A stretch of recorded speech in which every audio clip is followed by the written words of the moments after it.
Welcome back to our ongoing coverage of the US election. Donald Trump has declared victory and will shortly be confirmed as the 47th president of the United States. Well, let's now go to Leonie Lakane, who's live for us in the US Capitol. So, Leonie, then, in Trump's own words, he said, look what happened. I mean, this is a stunning, breathless victory for Trump, the real comeback kid of all of this election. The mood, obviously, for him in his camp, it's beyond buoyant. He's stronger than ever before. He has both the houses. He's winning the popular vote. But will all Americans, given this resounding, emphatic win, now get behind him? In the US, Donald Trump's inauguration approaches. Trump has rallied supporters in Washington, D.C. on the eve of his inauguration, staging a campaign-style event to celebrate his victory. Alongside dance performances, Trump reiterated his campaign promises, including plans for sweeping executive actions on day one. Well, Joel Flynn joins us now from Greenland's capital. So, Joel, I can see you're very much wrapped up there. So what are people saying about Trump's idea to take over Greenland? Well, it's 12 GMT, 2 p.m. in Gaza, where the ceasefire between Israel and Hamas is now in effect, and we're continuing our special coverage. This has been, as you said, such a harrowing conflict, especially for children. And I saw also on your social media, you shared this really desperate story of this young boy. I think it was a 5-year-old boy called Saad, who lost his eyesight, and he spoke about his eyesight now going to heaven. Is there a sense that children have been robbed of their childhood, but also that they may never get it back due to what they've seen and what they've really endured?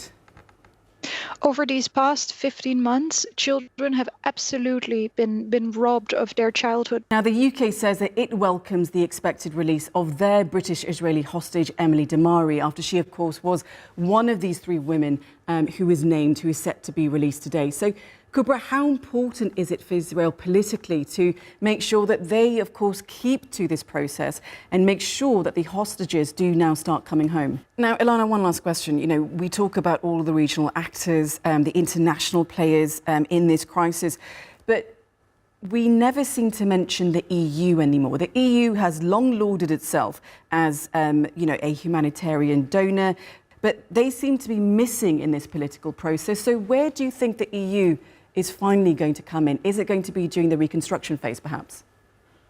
Yeah, that's a great question. As night is falling in Gaza, take us through what we have seen on day one of this ceasefire, from the delay to finally a few hundred trucks finally being released and sent over the border into Gaza. And of course, we have, started to see that symmetry that was needed of hostages going one way and prisoners going the other. Take us through what we've had today.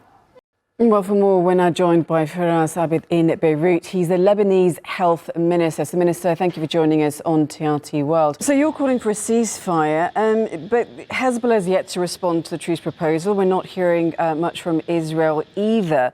Does Hezbollah decide on the truce, or does the state of Lebanon? The breaking news: Hezbollah has confirmed its chief, Hassan Nasrullah, was killed after last night's attack in Beirut. So, Akiva, then, this isn't the first assassination by Israel, but now that it has, of course, been confirmed, how much of a victory is it? Paul, you must have been listening there to Priyanka. She was talking about the supporters of Nasrullah, of Hezbollah, being in mourning. I'm sure that's in stark contrast to the scenes in Tel Aviv right now. China's 2024 growth hits target with stimulus boost, but challenges persist. The UK economy shows sign of recovery after decline driven by services and construction sectors. And we'll examine the cost of rebuilding Gaza following the long-awaited ceasefire agreement. Hello, I'm Mariam Saidi with the latest business and finance news here on TRT World. Over to the UK now, where the economy is growing again. Services and construction have played a big role, but challenges still remain for businesses and industry alike. Now, the UK economy grew by 0.1% in November after 2 months of decline. Does this 0.1% growth in November, what does this actually indicate? Is this a sign of a resuscitating UK economy, or is this just temporary?